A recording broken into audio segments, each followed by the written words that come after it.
view his poignant and pertinent documentary, Nana Dijo, and what he calls an irresolute radiography of Black consciousness. It tackles the scourge and pervasive effect of anti-Black racism across the Americas in Latino and Latin American communities. And the film, which I think we might agree is difficult to digest because of its honesty and interiority, gives us a really unvarnished look into the perceptions of everyday people, right, about Blackness and Africanness. And as we saw at the end there, it was funded through the work and support of 2 Indiegogo campaigns and was released early last year. So just a bit about our esteemed guest, and if we could give another round of applause, I think that would be so, Bocafloja was born in Mexico City and is a multidisciplinary artist, filmmaker, and author. He's been featured on the BBC, NPR, Afropunk, Remezcla, MTV, and a number of other newspaper and media outlets across the globe. He has performed and given academic presentations in Mexico, Cuba, Spain, Brazil, and in the United States at the Schomburg Cultural Center, the Lincoln Center, and the JFK Center for the Performing Arts. Committed, obviously, to social justice, he is also a hip-hop artist, and he began his career as a rapper in the mid-1990s, but is also a spoken word artist, activist, and poet. And some of his music is for sale outside afterwards, and we're going to have a reception, and you can continue to ask questions after to do with that. So what we're going to do is I guess have a little conversation here, and then we'll open it up to questions. So you've had some time to kind of think about specifically what you'd like to ask Bocafloja, who's here with us today. So I guess I have 3 primary questions that I'll touch upon, and then sort of elaborate on each of them as we continue to speak. Sure. Great. So I felt that the film, it really articulates the interior and exterior tensions of Afro-Latinidad identities, the kind of love and repulsion of African culture and people. A lot of the different speakers talked about how Africa is in the rhythm, it's in the food, it's in music, it's in the dances, and culture across Latin America and the United States. And that it's also, of course, in the ancestry of peoples across the Western Hemisphere. And yet, Africanness is denounced, right? And that's the topic of the film, the way in which it's erased and sort of cast away.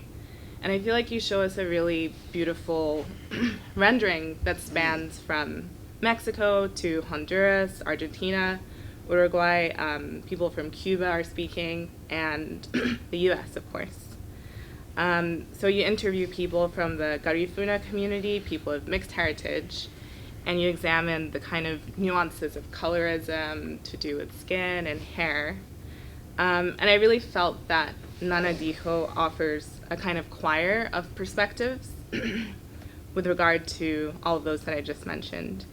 And that some people are really proud, some are kind of uncertain, some are derisive of Blackness, right? And some are more embracing of a kind of otherness. So I guess my first question is sort of thinking, like, how does Blackness function as a political category, kind of beyond thinking about skin color? And just with thinking about the current moment and, US-based movements like Black Lives Matter, what did you notice when you were interviewing people across these different countries about a kind of maybe global sense of Black Lives Matter, or is there another framework that people are thinking through? Well, it's a very wide question and answer, of course. I think first I will have to contextualize that the way Latin American ideology was constructed in a way in which this whole process of miscegenation was created or was utilized as a way to create false sense of inclusion under the structure of the quote unquote new independent nations. So in that sense, when it comes to blackness in the political context, it's almost non-existent.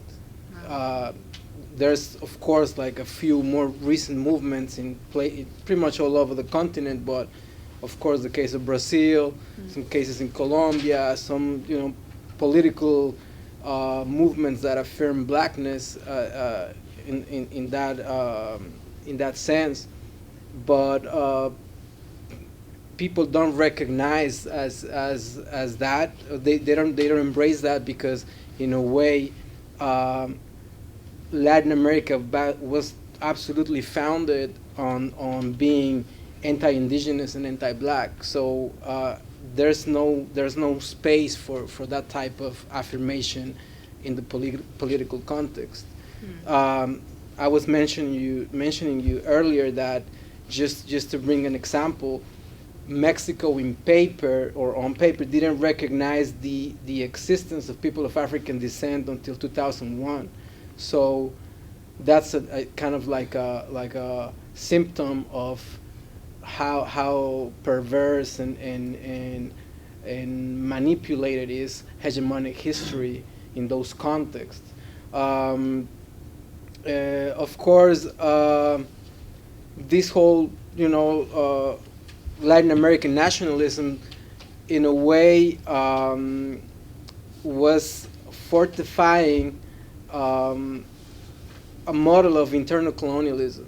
After the processes of independence from Spain or from Portugal, the new administrators of wealth and resources and knowledge were the direct descendants of the colonizers, now in the context of the quote-unquote new independent nations, which were white Mexicans, white Ecuadorians, white Hondurans, white Brazilians, etc. So in that sense, we have been colonial subjects for the past 200 years. Right. So the situation didn't change that much in that sense. So, nowadays in the more contemporary context, this whole illusion of multiculturalism, the way it's being utilized by some governments, like I'm just going to use the example of Mexico. It's international pressure that in a way is pushing this idea of international institutions trying to make visible certain other experiences like diversity, multicultural experiences. And Mexico, as an institutional and hegemonic level, they in a way visibilize certain experiences strategically just to shine internationally, but they do only when it comes to the safe experiences connected to culture, but not to the political aspect of it. They don't want to talk about blackness as a diasporical experience, or as it's more about safe elements of the experience that in a way are not challenging Mexican identity or Mexicanness by itself. So that's kind of like the way things function, actually. Great, because 2001, I was really surprised to hear that. It's so recent.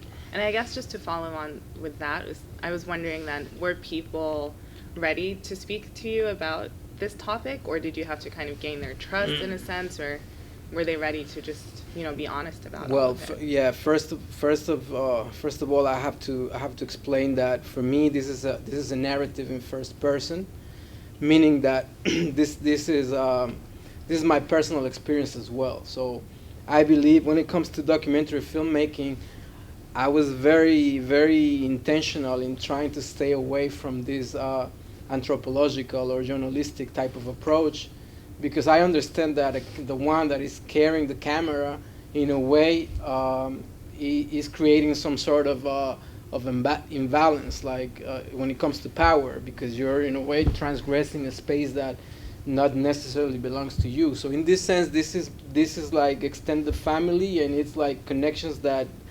that are a consequence of my own community. So I was very careful when it comes to bringing out the cameras. So I was always trying to establish certain forms of dialogue with the people, and if the conversation was already flowing naturally, then we were just like we started filming. Otherwise, we didn't want to like impose that type of dynamic. Also, the format of the documentary, it's playing with the idea of the body of the oppressed, portraying and carrying its own discourse. That's the reason why intentionally we didn't place the location of the people that were interviewed, and also we didn't put the names or the occupation, because in a way we were having interviews with people that were quote unquote considered experts in diaspora studies, and we were also having conversations with people that are living in the streets, that are incarcerated. So automatically, some of the people that will be watching the documentary will give more weight to certain type of narratives, and minimize the other people's narratives. So in a way, we were trying to like balance it out by not placing those occupations on text. And also, when it comes to the geopolitical understanding, it was gonna be we were trying to let the body itself express beyond those borders, pretty much. Like, it was not gonna be based on those borders that were created by nations. So the poetic language, the use of poetic language in the documentary is also very very intentional, because in a way, I guess it's connected to the fact that I have a background as a poet and as a musician, but also because we were really trying to stay away from that National Geographic type of approach that in a way always represents always portrays the situation as an object of study, and we were really intentional trying to shift that narrative to the point that we're becoming subjects of enunciation instead of just representing that passive role of objects of study. Yeah, okay. And that relates to my second question, which is about storytelling. Yeah. And I felt like the movie, and I'm sure a lot of people would agree, it was really poetic. You get that sense of poetry, but also of music, and how they're intertwined. And in a lot of ways, and I mentioned this before, it felt like a soundtrack to me. And that was both visually and sonically. So I guess I was thinking about other artists. Like, I know that Miguel, the R&B singer, he has been touching upon these issues as well, sort of Afro-Mexican identity. And he has a song called What's Normal Anyway, where he says that he was too proper for the black kids, but too black for the Mexican kids. And kind of, it really echoed with that moment when you have the woman who is talking about that at school, and the sort of place of not fitting in. So I guess I wondered for you, how do you kind of define this radiography? Because I'm also thinking about when I teach as part of my Caribbean literature class on Afro-Latinidad, and mostly looking at the Dominican Republic, Puerto Rico, and Cuba, but also thinking about the eastern Atlantic coast or Caribbean Sea coast of Mexico and Belize and Central America. I have my students look at or listen to Joe Arroyo's Rebellion, and it's always fascinating to me the way in which everyone has sort of heard the song and no one knows what it's about. Okay. And that it's about blackness, and he's talking about the 1600s and this legacy of slavery and La Negra. And I guess, do you think that there has been a kind of tradition of, I guess, activism and talking about these issues in music? And again, I wanted to know more about this radiography and how you see that. Yeah, well, I think when it comes to the activism towards this type of discussion at a conscious level is very recent. It's happening, and I'm talking right now about the specific case of Mexico. Right. It is happening definitely, but it's very recent, and I think there are some other processes that clearly were describing and were representing those experiences, but they were not necessarily aware of that process, even in their own expression, right? At least not like ideologically or politically. It was more like an organic response of the body. You know, it was like transgression, but very abrupt in a way. But also, I think that the fact that it's so recent in a way, limits the tangible production of those, you know. But I think you can find it just like anywhere. It's just a matter. It's evolving, and it's progressing, and you know, slowly, in a way, it's you know, small efforts like this are small contributors to that process. When I'm talking about radiography, in a way, it's more like a metaphor of the creation of a different platform of analysis. And that is bringing something to the table of discussion, because, like I said, most of the projects that have been done towards this type of discussion are very, very normalized towards the hegemony, or also, in a way, they assimilate really, really fast and really easy towards this liberal, multicultural type of narrative that, in a way, I don't feel is quite productive long term, because it's just like perpetuating the same hegemonic narratives that we already have, and in a way it's just keeping the same process of recycling, and you know, there's no political change at the end of the day, you know what I'm saying? Yeah, because it's like, oh, we're all equal, which erases indigeneity and blackness, you know, and this kind of it's not questioning difference, right? For me, the main issue is that it's not questioning Mexican identity itself. It's not questioning Mexican official history. It's not questioning the Latino experience itself. Right. It's just attaching Afro-diasporic experiences towards the big umbrella of Latinidad or Latino identity, which is actually very problematic, because it happens to be very contradictory, since Latino identity is anti-black and anti-indigenous, and we cannot deny that. Right. It's impossible to deny that, you know. You can. It's not a matter of the right-wing leaders. It's also the revolutionary movements in Latin America, like deeply connected to you know, left cause, were extremely racist as well. Wow. So there's no way to detach those experiences, and we have to be critical towards that. So in that sense, I think it's very important to question and to deconstruct hegemonic history, especially when it comes to Latin American nationalism. Interesting.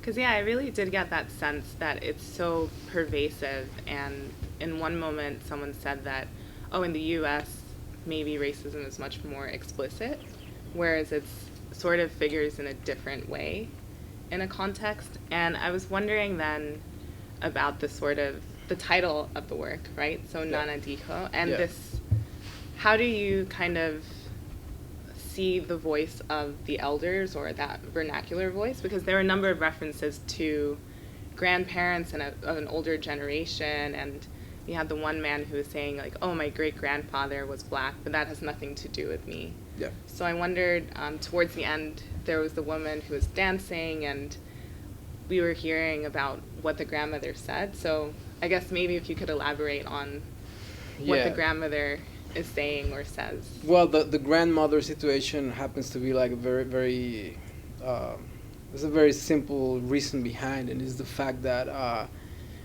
whenever we're having these conversations informally in the context of lots of families in Mexico, usually there's like some close relative that, in a way, it's kind of like mentioned as some like some there's some sort of connection connected with Afro descendancy in some relative. There's always like, oh yeah, well, maybe your grandmother, la la la. So there's always that type of like hidden member, right? But it's like a distant. Yeah. Well, it's not necessarily distant, but the way the conversation is placed, people try to detach from it. So in a way that just placing it far from them is a way to kind of like stay safe from that experience, right? Because no one wants to embrace that, or just very few people wants to embrace that. So in that sense, like, you just want to like keep it like under the table type of thing. So what was the other question? I guess just specifically with the song, like, what is the grandmother saying? Because I think there was a mention of the Congo and different like. Oh, okay. Yeah, that's a spoken word piece that I did, and the reason why the whole documentary is filmed in black and white, and that's a metaphor for invisibility. So we wanted to end the project with just regular colors, because I'm aware that the narrative of the documentary might feel heavy, because it's very. It's not easy to digest and see those experiences and relate. It's, at least for me, it's emotionally heavy. So in a way, historically, we're constantly portrayed in very negative ways. And of course, we wanted to end the documentary on a lighter note.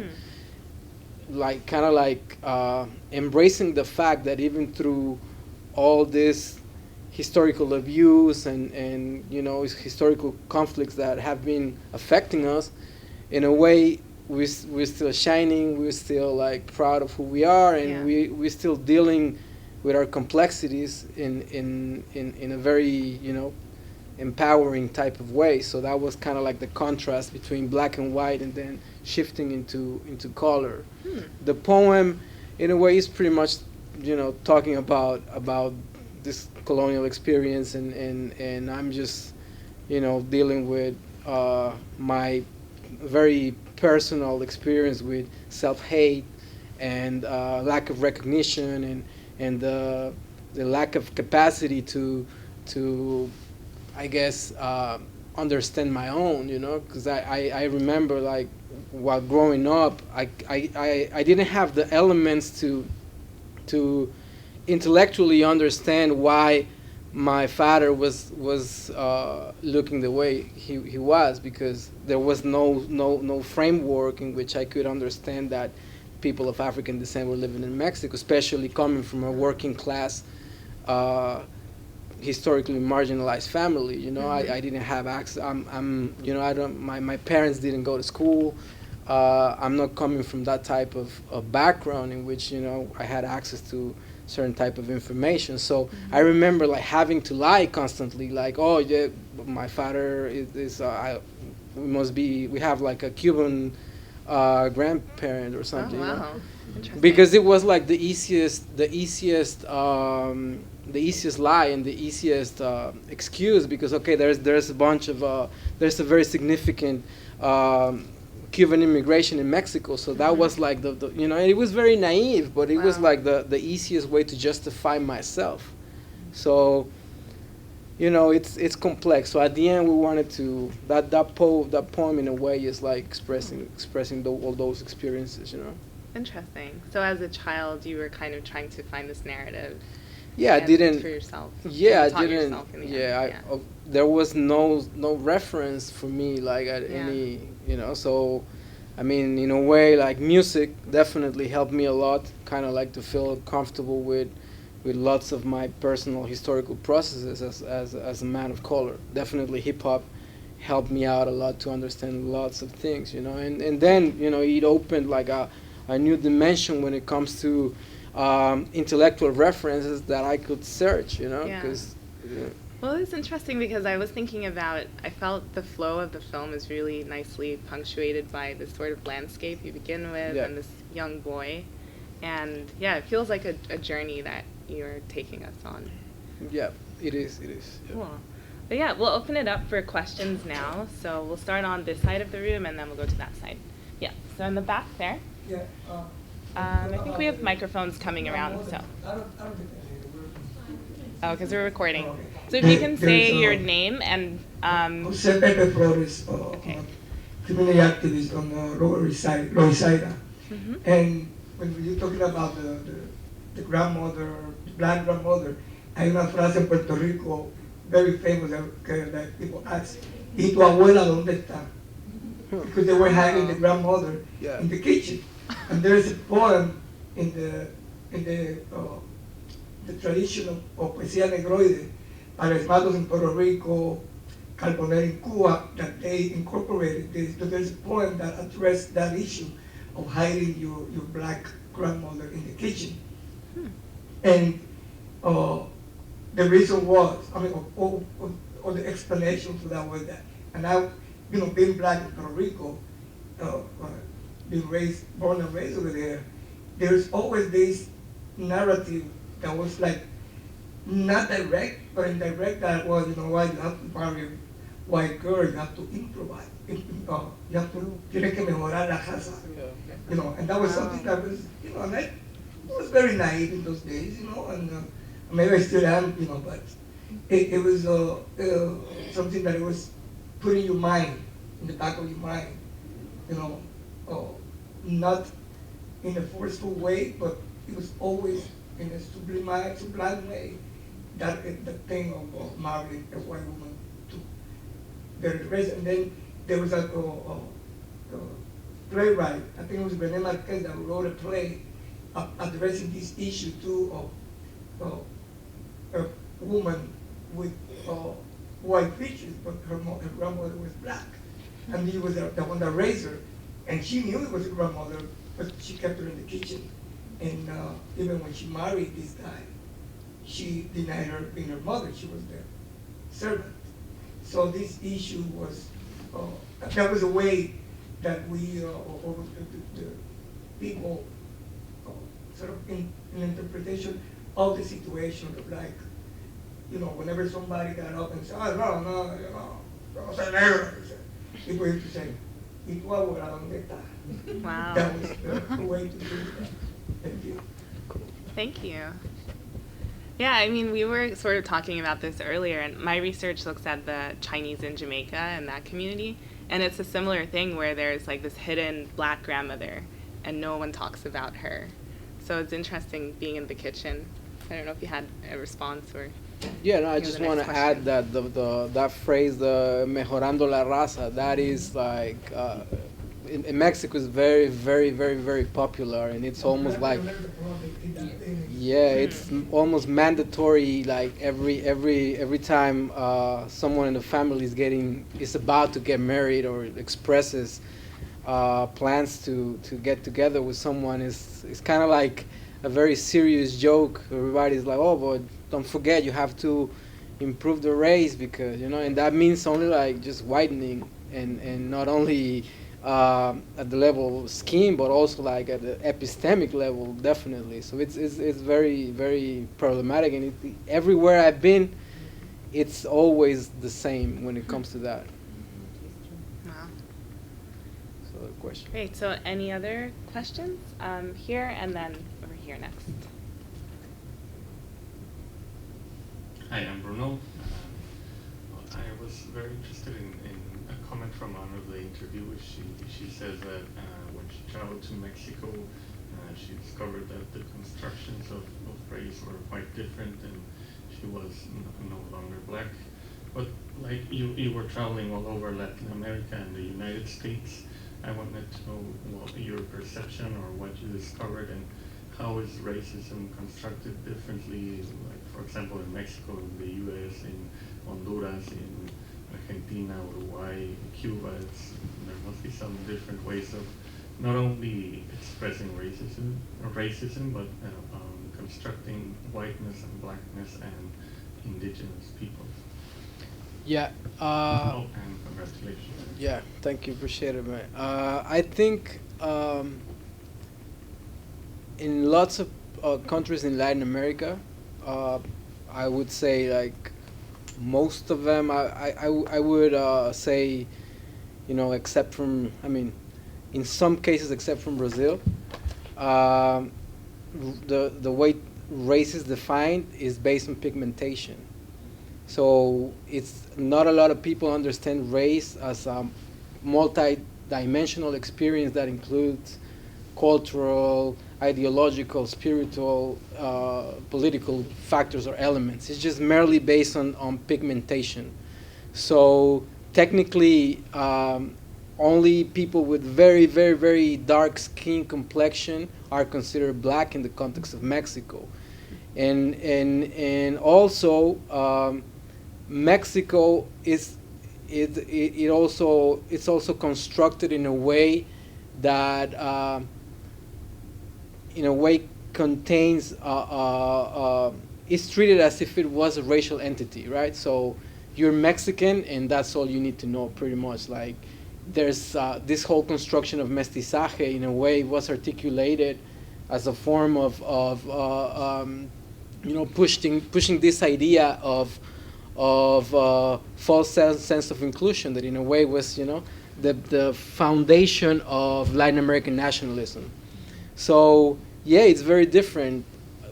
It's very hard for people over there. I mean, you live in Mexico to understand race politics because it's just based on pigmentation. So in the U.S. it's a whole different story because the process was there's a lot of historical, very specific situations that happened that in a way shifted the whole narrative. But more than anything, I would say that one of the most problematic situations is that this false sense of inclusion hasn't allowed, in the context of Mexico, hasn't facilitated or created the possibility of political experiences that in a way help as a foundation to feel some sort of attachment to those experiences as a Mexican citizen that is of African descent. It's very difficult to affirm yourself as such if there's no such thing as blackness officially in the context of Mexico. So it's very problematic and very, very complex. It's the discussion is definitely not easy. So in ways, for example, Uruguay with Mujica, when Mujica was the president, there was lots of initiatives of autonomous organizations of people of African descent that were doing political work that in a way established a very, very solid foundation that started dialoguing with the government. They were getting resources and developing lots of initiatives to do political work when it comes to specifically focus on the black experience of black people in Uruguay, for example. That similar processes are happening in some places in Colombia. So Brazil, it has its own story, its own process. So there are a lot of things that are changing slowly, but unfortunately the tendency is in a way to be co-opted into this big bucket of Afro-Latino multicultural type of discourse that in a way can be very, very problematic because you're gonna get what you have in Mexico, like the Afro-Caribeño festival, and you're just gonna have like son jarocho, and they're gonna bring like one of the Marley Brothers, but no one is gonna be talking about blackness, just about drums and food and hips, and that's it, So that's the problem. It can be co-opted, and it's not easy, Great. I think we had another question here. Oh.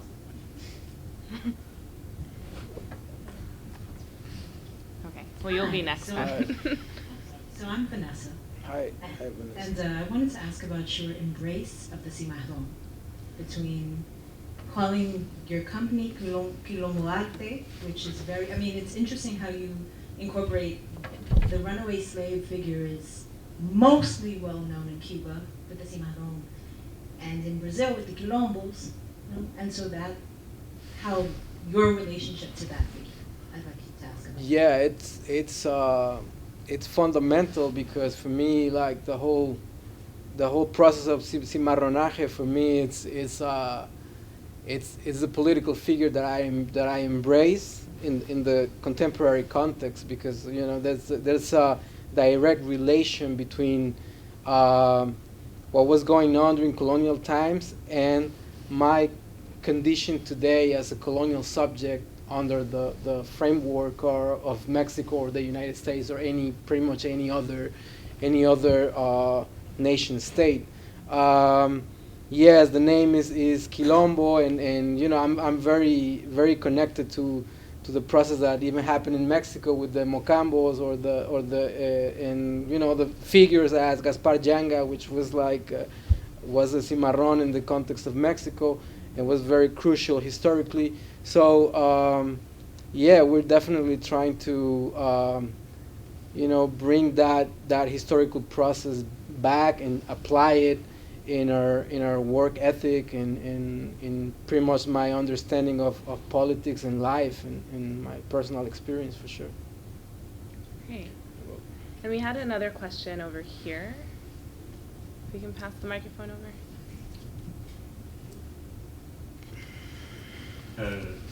Thank you, Ms. Ricardo.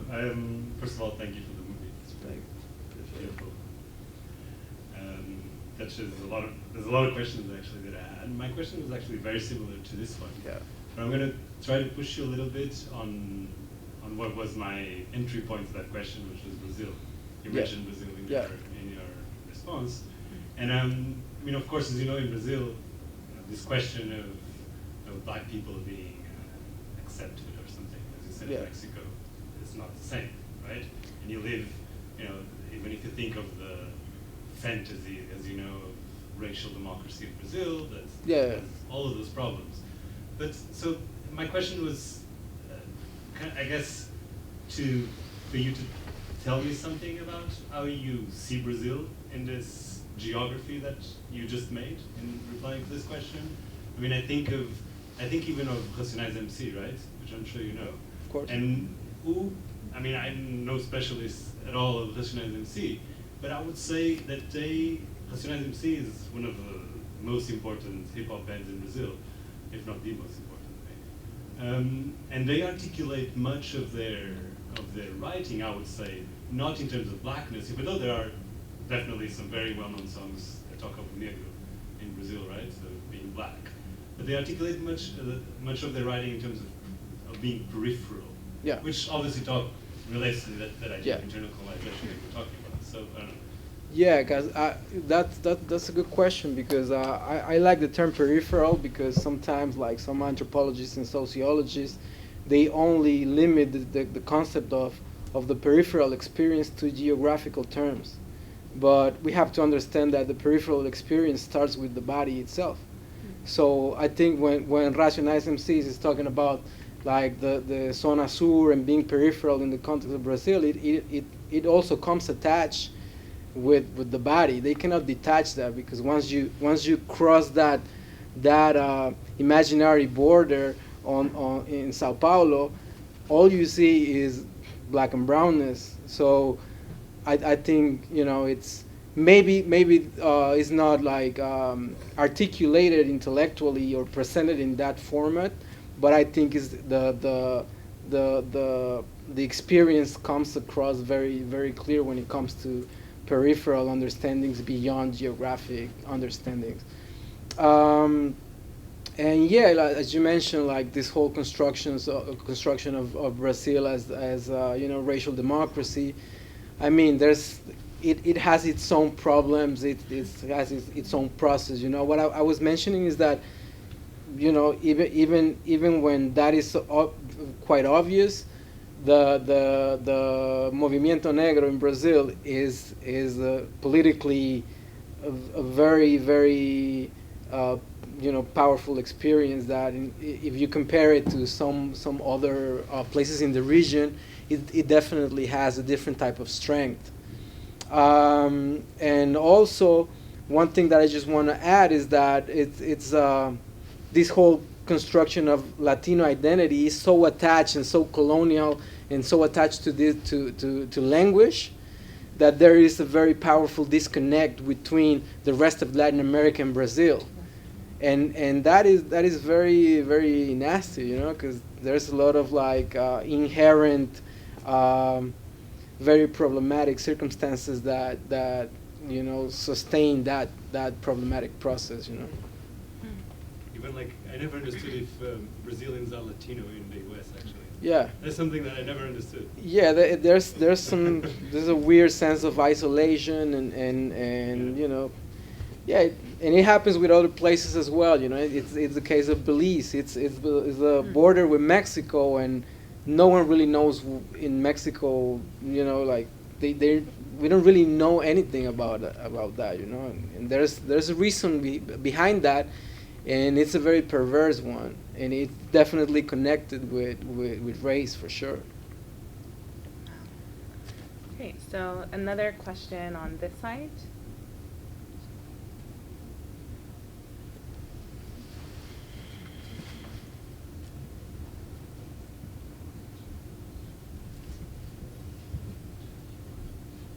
Hello, my name is Effie. Hi.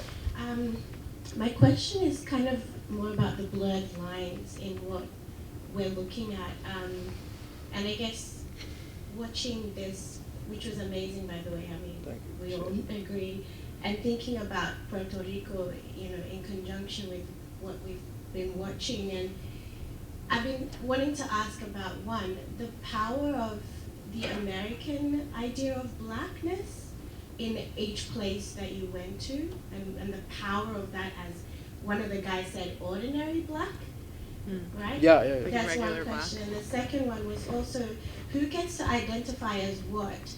I'm thinking about the woman that said her little brother is darker than her. And who gets to say I'm Afro-descendant, especially in a place like Puerto Rico where everyone kind of agrees we're all Taino, African descent, and Spanish, and we've all got all three, so suddenly you get this question of 84% of the population saying they're white, and everyone's like, how can that be? Because we're all three things. So who gets to identify as Afro-descendant, and where are the lines that kind of define that? I mean, I'm not saying there should be, I'm just asking if that's ever come up. Who gets to say in the family, I am because I look darker in terms of the pigment that you were talking about? So these are the two questions I was thinking about. Yeah, I guess as I mentioned before, the level of self-hate and neglect is quite powerful. So I mean, I don't want to generalize, but most people, they don't even have those conversations. Like they use this horrible term that I profoundly dislike, because it means everything and it means nothing at the same time, which is moreno, right? Mm-hmm. You're moreno, that means like everything, like pretty much everybody is moreno, because it means everything and nothing at the same time, So, but recently with this whole like multicultural trend and all these initiatives by some organizations and the government, there is a good number of people acknowledging or recognizing themselves as people of African descent, but in a way that is necessarily attached to the larger construction of Latin American identity. It's like this Afro/something that has more weight. So in a way, it's very limiting and is for several reasons not really connected with other black experiences beyond language, So Mexicans probably will try to connect with Ecuadorians, but still, you can still see the level of detachment from Black Lives Matter, for example, happening in the U.S., as if that is something that got nothing to do with them, you know.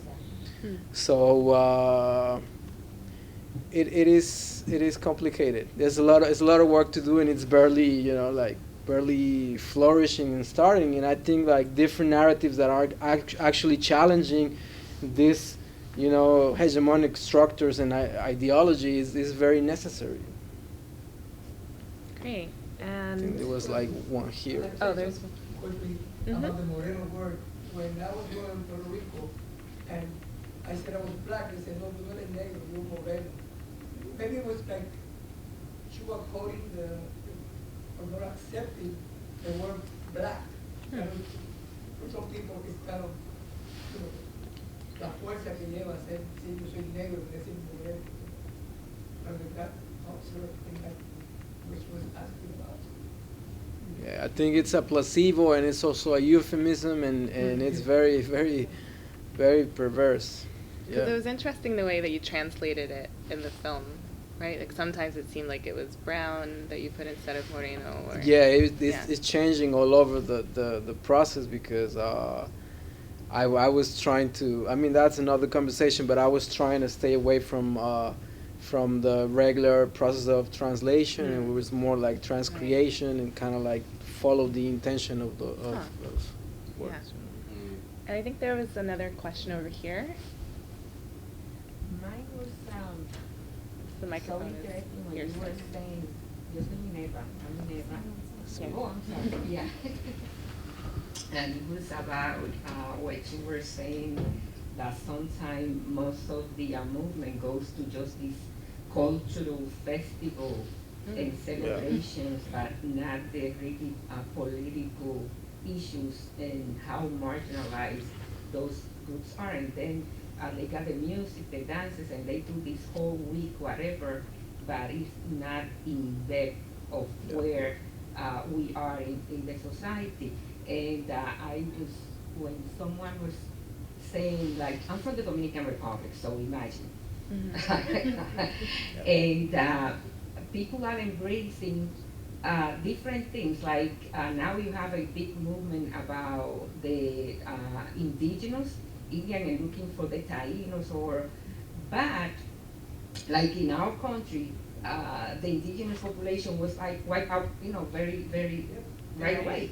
Yeah. So, but it was like to improve that it was better to use the Indian descendants than the black. So in most of our passport, everybody was Indian. Wow. And that's the color that they attribute. Like you are India Claro, clear, and it was like 3 or 4 different categories. And it was like Indian, but never black. And also another thing is the class issue. Like depending on where you are, then you are more white.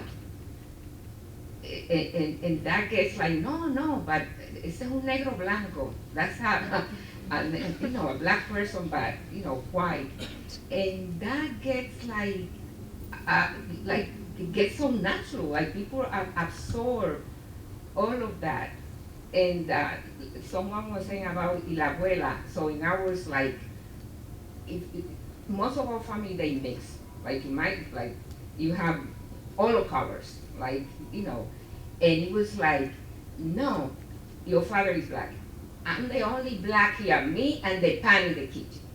Like, don't you dare bring, and it gets like, you get that every day of your life when you, growing. So even though we have the like young people that they really embracing and looking, but I think what is missing is that political consciousness of the reality of the whole thing. Yeah. So yeah, it is all intertwined, right? These questions. So maybe we have time for one more question if someone has the burning desire. Yeah. No hablo inglés. Okay. Español. Sí. Bueno, primero, felicitar por el trabajo audiovisual que han realizado. Me parece muy bueno el formato que tuvieron en cuenta. Un documental un poco argumentativo, más es un poco más desde la teoría del pensamiento que desde la práctica. ¿sí? En función al tema del racismo, al tema del ser negro, ¿sí? O no reconocerse negro en esas comunidades, que yo creo que ese tema de mejorar la raza no solamente se da, creo que en toda Latinoamérica, porque se escucha en todas partes. O sea, si tú te metes con un blanco de ojos azules, mi hija, usted va a mejorar la raza. ¿Sí? ¿Por qué? Porque van a ser un joven o una niña un poco más clarito, ¿no? Entonces, lo preocupante es que, como decía la compañera, los indios vienen de generación de un negro, ¿sí? O sea, por eso sale un indio, si no, no saldría un indio, ¿cierto? Entonces, el mestizo, por ejemplo, es muy fuerte porque el esquema del racismo se ve en diferentes niveles, ¿no? Entonces, si tú eres más oscuro, entonces eres el negro, pero si tú eres un poquito más clarito, entonces tú ya no eres tan negro, ¿no? O sea, entonces tú ya sale la frase, yo soy moreno, ¿sí? Entonces, trigueño. Es triste, o trigueño, triste porque, bueno, moreno, muchos de nosotros decimos que moreno disculpen la palabra, es un bollo, ¿sí? O sea, moreno es un bollo, o sea, nadie puede ser moreno, o eres blanco, o eres negro, ¿sí? O eres mestizo, o eres, no sé, hay otras connotaciones, pero el tema de aceptarse negro o no negro es una concesión netamente personal. O sea, es como tú te has criado en esa sociedad y cómo esa sociedad te ha brindado esas herramientas para que digas soy o no soy, básicamente. Entonces, esos días en Colombia hubo una manifestación muy fuerte por un comediante que representa a un negro en un show, ¿sí? De televisión, y habla como habla el negro, por ejemplo, del Pacífico, que es un hablado un poco arrastrado, un poco diferente, por el contexto en el que culturalmente se desarrolla, ¿sí? ¿Tú hablas español? Claro. Ok, entonces vale. Porque estoy hablando un poco. Dale, entonces, la mirada que tú planteas aquí en este documental, película, argumental, es, a mí personalmente me tocó, y me tocó desde la realidad porque yo vengo de una familia que se ha mezclado, o sea, vengo de una familia donde hay paisas, hay de Santander, hay caleños, hay del Pacífico, y el tema étnico es totalmente diferente, ¿sí? Entonces mi familia hay desde el más oscuro hasta el de ojos azules, ¿sí? Entonces siempre que hacemos las reuniones es fuerte, porque hay una parte de la familia que como que dicen no queremos negros, pero pues madre, nos reunimos todos y es complicado, porque una anécdota muy personal es que en mi familia, mis hermanos, dos de mis hermanos, pero mi hija y mi sobrino, cuando estaban pequeños, muy pequeños, decían que ellos no eran negros. Y veían a la tía negra y decían, no, yo no quiero estar con esa negra, siendo negro, ¿no? O sea, siendo negro. Pero en ese momento a él y a ellos nadie les dijo, no querrás a los negros, o los negros son malos. Simplemente es una cuestión con la que ellos mismos la fueron manifestando, ¿sí? Entonces es también, bueno, ¿cómo nace el racismo? O sea, es una cuestión netamente de gusto, de sentir, o es un pensamiento que se transmite de generación en generación, ¿sí? Entonces, miremos un poco eso. Lo otro es que en los procesos que yo participo, siempre muchos afros o muchos negros se ofenden cuando les dicen, tú eres negro, ¿sí? Dicen, no, es que yo no soy negro, porque negro siempre está catalogado como que es lo malo, es lo peor, es lo más ruin, pero digo, no, o sea, yo soy negro y me siento orgulloso de ser negro. Dice, ¿por qué te decís que yo soy negro? Digo, yo soy negro, ¿sí? O sea, que vengo de un proceso de generación, de descendencia, y que es lo que, o sea, el ser negro es la construcción que yo tengo de mí mismo, a lo que yo pienso y lo que yo quiero, básicamente. O sea, el hecho de ser así no quiere decir que soy menos o soy más, ¿no? Simplemente soy lo que soy, ¿sí? Ese tema de ser diferente, ¿no? Yo creo que la diferencia es netamente una concesión de aquí. O sea, somos diferentes, pero básicamente somos iguales, tenemos los mismos derechos. De hecho, que seas blanco o seas indio, te hacen menos o más, ¿no? Sos un hombre o sos una mujer, tienes los mismos derechos, básicamente. Entonces, es pensarse un poco el tema político también desde ahí, desde la base. O sea, cómo el negro y por qué el negro ha sido siempre reprimido, ¿sí? O sea, desde la colonización, desde el tema de la esclavitud, ¿cómo y por qué? Entonces es venderle un poco esa idea y me encantó tu trabajo, o sea, me llegó. Y es muy bonito el título que dice Nana Dijo, ¿sí? Y cuando se dice Nana Dijo, es ubicar a un sujeto que te cuenta la historia de generación y generación, y es una persona que te cuida, que te orienta y que te acompaña en ese proceso. Y básicamente la palabra nana nace de esta mujer que sirve al blanco, ¿cierto? Y que le cría a los hijos al blanco. Yeah. So I guess if you have a final response, and then we'll take the conversation outside.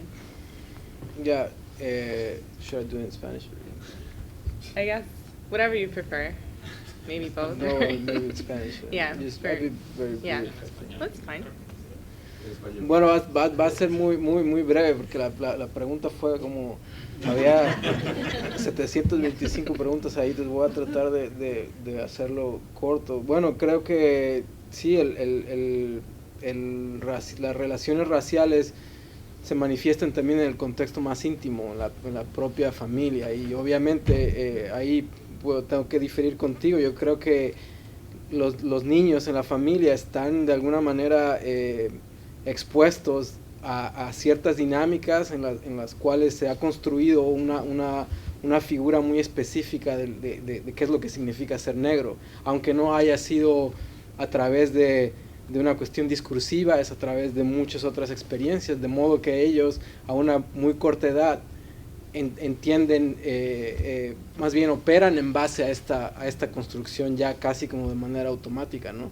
Hablar como de un proceso de genealogía del racismo, pues es tirarnos muy para atrás y tirarnos a una serie de procesos como a nivel de la psique, y que igual, bueno, ahora no es el momento, ¿no? Podría seguir, pero creo que en términos del contexto político, sí, es la cuestión de afirmarse a sí mismo, obviamente es un paso importante, y la terminología pues responde a un juego estratégico en clave política, vamos, ¿no?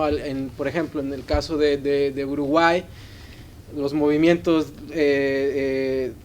las asociaciones de afrodescendientes uruguayos, ellos deliberadamente prefieren no utilizar el término negro, porque dentro de su contexto legal y político y jurídico les parece más estratégico utilizar el término afro-uruguayo en términos de la obtención de recursos, en términos como de aplicación constitucional y demás, ¿no? Yo personalmente comulgo con la utilización de la palabra negro, porque obviamente no lo delimito a la cuestión del pigmento, sino lo utilizo como una forma de articulación política que tiene muchas capas y muchas dimensiones, ¿no? Y me parece que es de alguna manera revertir y resignificar el contexto de la palabra, ¿no? Pero bueno, hay muchas realidades locales y pues muchas discusiones, pero al final del día la discusión no nada más se queda en el plano semántico, la discusión se puede comenzar ahí, a partir de ahí, pero se tiene que trasladar a otras dimensiones y a otros planos, ¿no? Wonderful. Well, thank you again for joining us here. Yeah, so lots to talk about in terms of these definitions, right, of blackness, and just the kind of the mental aspect and all of these definitions. Can I add something real quick? Sure. Just to finalize, just a quick message. As you might know, the process of spreading the word and distributing this type of projects is very grassroots. I've been very lucky to be invited to present this documentary all over the U.S. and Europe and some places in Latin America, but still very very, very, very underground and very grassroots. So we're dealing with how can I put it? We're dealing with a cultural industry that, in the context of film, is extremely Eurocentric, extremely white-oriented, and in a way the fact that me coming from a marginalized experience, not coming from film school, is automatically not making me legit within certain, you know, bougie context of film scenes, right? So it's very important that if you guys like it, just please like spread the word and just bring me to the university. If you get the chance to get some resources, think it as a form of reparation politically. And you know, like, 'cause that's the way we survive. That's the way we do it. It is very like, we don't have like the huge machinery behind us, like pushing this type of narratives and pushing this type of projects. So please like get my contact information. I'll be happy to, you know, give you my email. And once again, thanks for the opportunity. I'm gonna be chilling over there, and I have like a couple of CDs as well and some T-shirts. So if you guys want to support, that'll be great. Thank